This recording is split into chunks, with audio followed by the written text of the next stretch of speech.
বাংলা ব্লকেটের সঙ্গে সংহতি জানিয়ে রাজধানীর আগারগাঁও মোড় অবরোধ করেছেন শেরে বাংলা কৃষি বিশ্ববিদ্যালয়ের সাধারণ শিক্ষার্থীরা।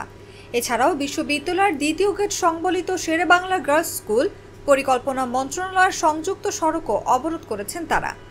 এতে মিরপুর ফার্মগেট এবং মহাখালী শিশুমেলা সড়ক যান চলাচল বন্ধ হয়ে যায়।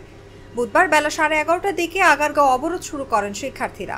এর আগে বিশ্ববিদ্যালয়ের কেন্দ্রীয় গ্রন্থাগারের সামনে থেকে শিক্ষার্থীরা বিক্ষোভ মিছিল বের করে বিশ্ববিদ্যালয়ের দ্বিতীয় ফটক ও পরিকল্পনা মন্ত্রণালয় হয়ে আগারগাঁও মোড়ে অবস্থান করেন।